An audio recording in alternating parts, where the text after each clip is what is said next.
Hello everybody, welcome to Catherine Sews. Thank you so much for joining me today. So I'm back from my trip to Italy and it was the trip of a lifetime. And I'm so excited to share pictures with you, show you everything I bought, let you know how it went, what I loved, what maybe I want to try and do differently next time. And I want to share with you everything I learned about sustainable fashion. We really had some amazing experiences with people in Italy that are just doing incredible things for the fashion industry and for the environment. So I'm really glad you're here with me today. I really think you're gonna love hearing about this trip if you're interested in travel, fashion, and sustainability. So Erica at Open Doors Travel and we did a ton of planning over the last year or more about all the different things that I wanted to see and do and share with people on this trip. And then 15 women joined me from Canada, US, and Australia. And we met in Venice, and I fell in love with Venice right from the first day. I'd never been to Italy, and honestly, this whole trip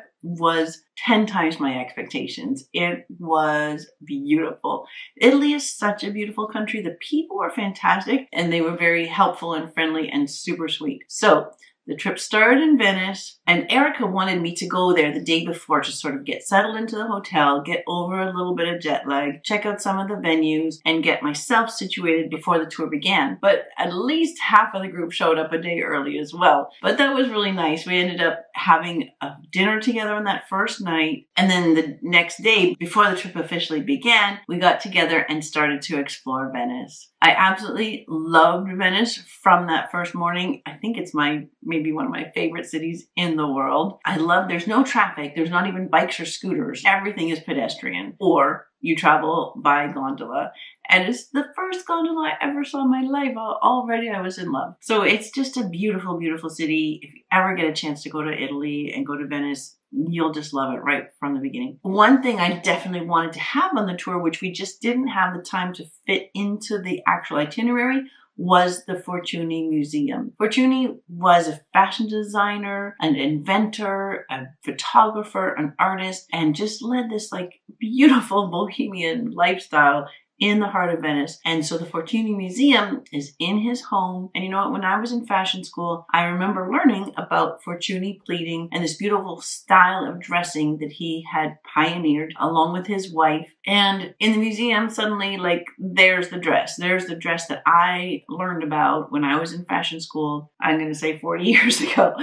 So it was just gorgeous to see. It was beautiful. And the whole room, the whole apartment where they lived was so gorgeous, with artifacts from around the world that were his inspiration, his library, his inventions, the beautiful courtyard in their home. Like that, I was already like so deeply moved by this space. So just a handful of us went to that Fortuny Museum and then back to our hotel. The hotel was great. It was super charming, Italian style. And on our way back, we went into a beautiful little jewelry store and a few of us bought bracelets.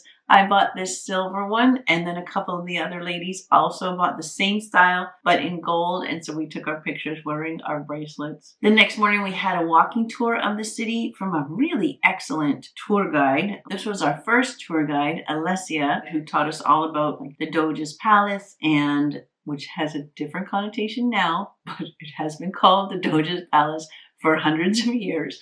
And this is St. Mark's Square, the biggest square in Venice. The focus of it is St. Mark's Basilica, like the biggest cathedral in Venice. So we did quite a lot of walking. We had a tour manager as well, this young Italian woman named Valeria, who spoke fluent Italian, and she just set us up for everything we needed, got us where we needed to go on time. She just saved us every single day. We all just loved her. She was wonderful. And this is, of course, the famous bridge in Venice, called the Rialto Bridge, and it's beautiful. It's lined with shops. There's a lot of different bridges though, because Venice isn't one big island, I found out. It's actually more than 100 small islands, all connected with tons of different little small bridges, but Rialto is the most famous one. And then near the Rialto Bridge is this big former like merchants mall. This used to be a merchant's headquarters, but now this merchant's mall has been converted to like a modern shopping center and has a beautiful and really high-end stores in it. So we got to kind of poke around in there and look up close at some really gorgeous Italian and international fashions. And then you go one floor up further and you're on this rooftop terrace with a beautiful view of the whole city. So there's the whole group on that rooftop. Everybody's got their Catherine So's bags with their name on it. So after enjoying that view, we came down, had a beautiful lunch together, and then we went to a mask making workshop. And masks are a big deal in Venice. They're one of the main souvenirs from Venice. We were there just after Carnival, which is the big celebration where everybody wears a mask. So it was really fun to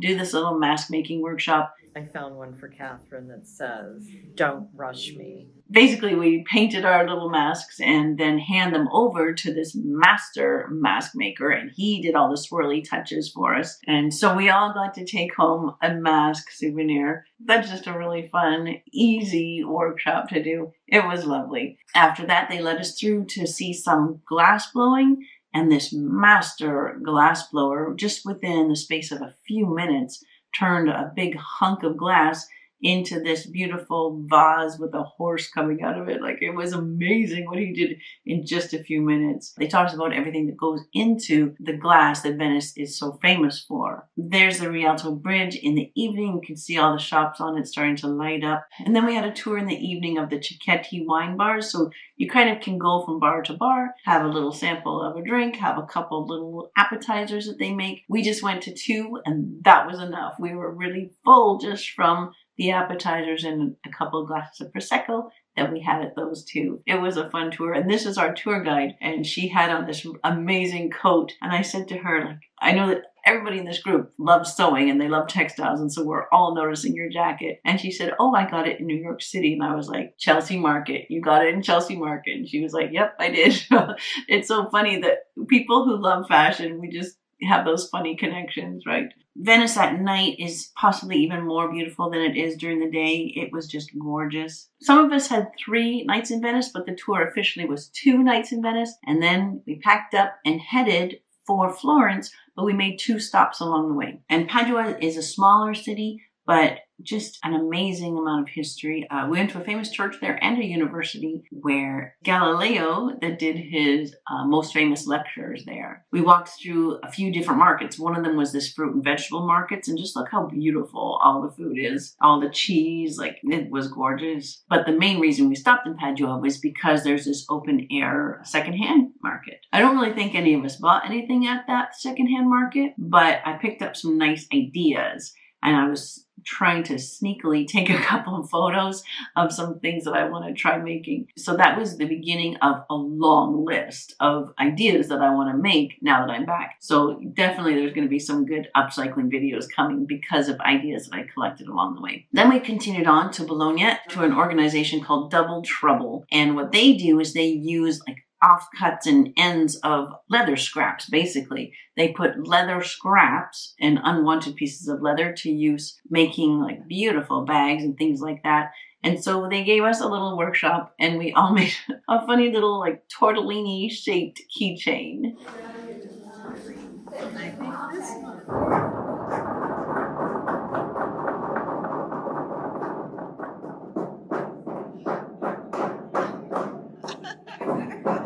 So here's mine. I chose to do mine in black leather to match my bag, but I honestly think Jane's is prettier. She did hers in a pink metallic one, and we got the little initial on there. So it was just fun. And then we arrived in Florence, and everybody said that Florence was the most beautiful, and it is beautiful, but I did not fall in love as hard as I did with Venice. Venice is still my number 1. So sorry, my camera battery just died, so I'm switching cameras. It might look a little bit different, but I want to continue to tell you about the Italy trip. So of course, Florence is beautiful, but what I really loved about Florence was the amazing fashion museums that we were able to go to there. So first in Florence, we went to the Salvatore Ferragamo Museum. So if you've heard of Ferragamo shoes, they're a luxury brand. And I just didn't know that it had such a rich, rich history. I had done a little reading on it in planning for this trip, but I learned so much more about Ferragamo, and again, related to sustainable fashion, because Ferragamo started designing shoes and rose to fame in the 1930s designing for Hollywood. But then when the Second World War put such restrictions on materials, he had to use what was available, and he was extremely creative and inventive, and he ended up making shoes out of things like cork and raffia and things that weren't normally made into footwear. But because it was cork, you couldn't do a stiletto heel. You had to do a chunkier heel. So he popularized the wedge heel and then later on the platform shoe. And it was all in response to what was happening in the world, like what the world needed in terms of shoes. After that, we went to the Gucci Museum. The Gucci Museum was fun to see, and to see the influences that had shaped that brand, influences from the world of sports and equestrian and the colors of Italy. So that was fun to see and to learn a bit about the history there. And it's, again, just a stunning museum. After that, we went to one more museum, which was in the Pretty Palace. I guess that was the last residence of the Medici family. They were a very powerful family in Italy, and they were bankers. Because they had so much money, they had a lot of power. And so this big palace had a ton of fashion in it from the Medici family.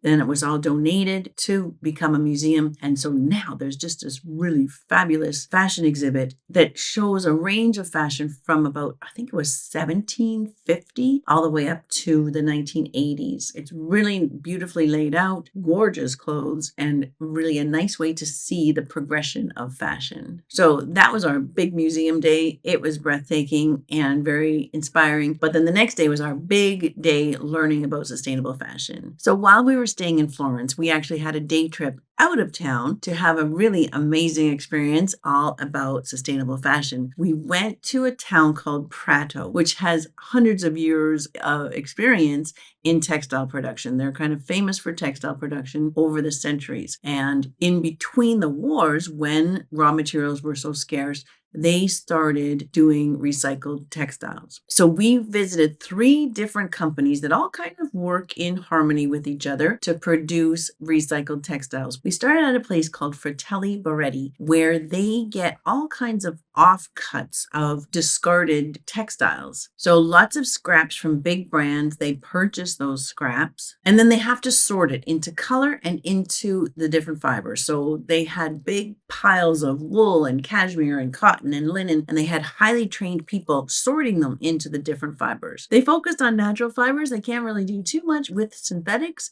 and definitely not with blended fabrics. So they really wanted to have those single fiber textiles. So they did all the sorting, and then they baled up big bales of, let's say, like pink cashmere or brown cotton or purple wool. So they had these big bales that they then sold to the company a little bit along the road called Filpucci. And there we had a really nice demonstration from a man named Marco, and he demonstrated how they take that discarded textiles and they have machines that kind of like that break it up more, and they put it through carding machines. And basically he did a demo where he created fluff for us, this big like cotton candy ball of fluff. He put that through the machine a few times so it was just all really soft and homogeneous, like it looked the same all throughout that big ball of candy floss. Then he took that and started just sort of spinning it with his fingers, and then put it in another machine that started spinning a yarn. And he spun out a yarn that was probably, I'm going to say, like 20 feet long. And then he stuck it into a knitting machine and just started knitting a little sample for us. And he knit this little sample. And so this is recycled cashmere. So that's what the job of Filpucci is. They make the yarns out of the reclaimed and sorted fibers from Fratelli Boretti. Then Filpucci takes the yarn, they sell it to other companies, and they sell it to some big brands that want to be able to use it to create recycled textiles. And one company that they sell them to is also in Prato, and it's called Refo Labs. So we went to visit Refo Labs. We saw a presentation from them again about the UN goals of sustainability and about the circular economy. They touched on all of that. And then we were able to look through their samples. They take the yarn, they knit it up into new garments, such as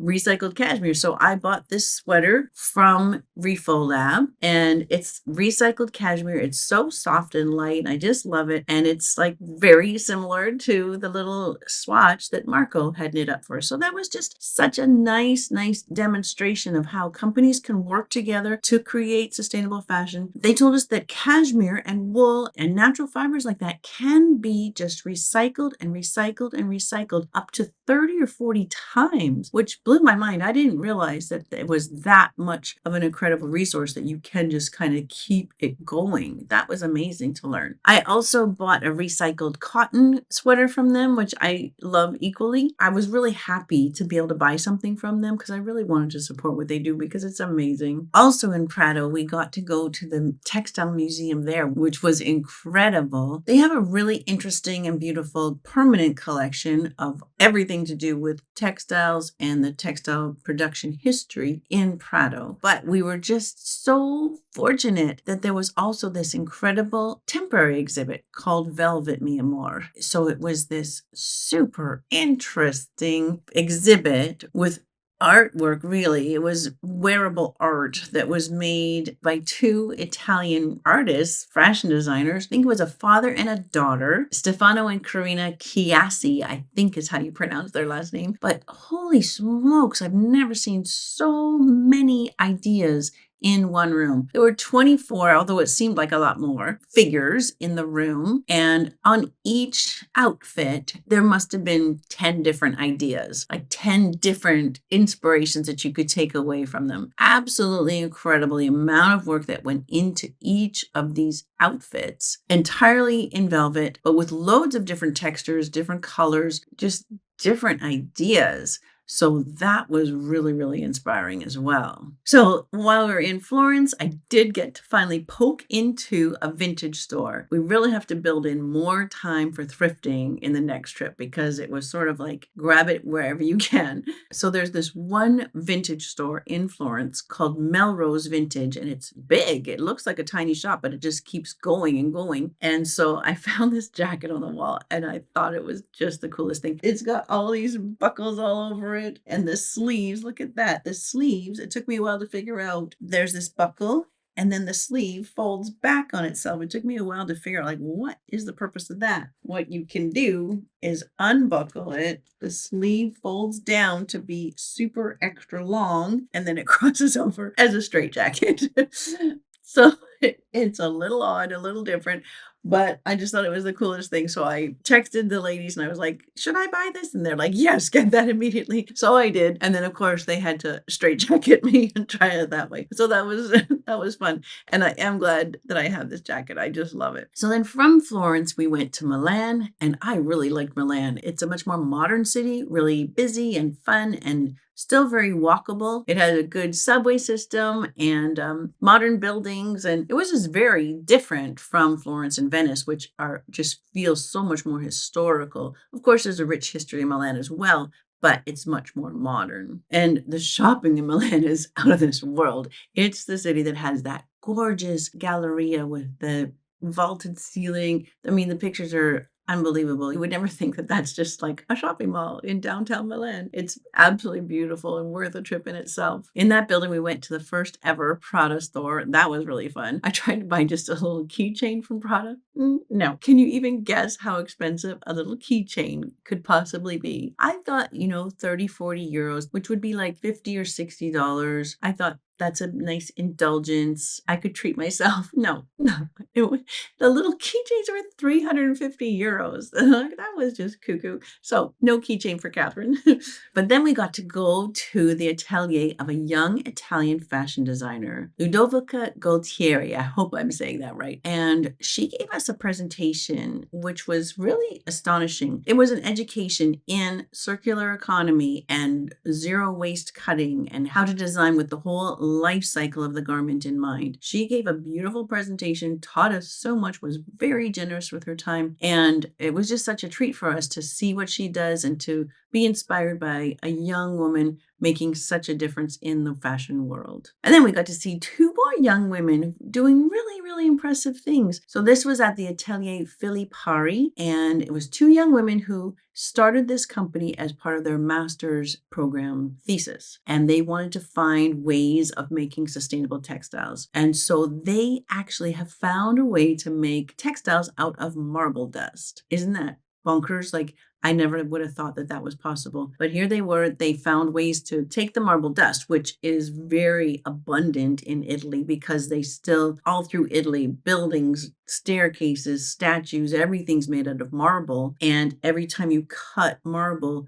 you're creating dust. So it's like an unlimited resource for them. That marble dust was just going to waste, and they found a way to use it in conjunction with non-toxic chemicals that they can bind it all together. I don't know the process, but it was amazing and so cool to see what they did with this marble dust. So we had so much fun trying on all these different coats and jackets, and Jane and I bought a coat, and a couple other people, I think Jerry also bought a coat. Hi, Jerry. She bought a coat. We had a ton of fun really getting to know what you can do with marble dust. Who would have thought? While we were in Milan, we also, I think it was Jane and Elizabeth that spied out fabric store in the city. It's called, I don't know how to say that, G Azangi?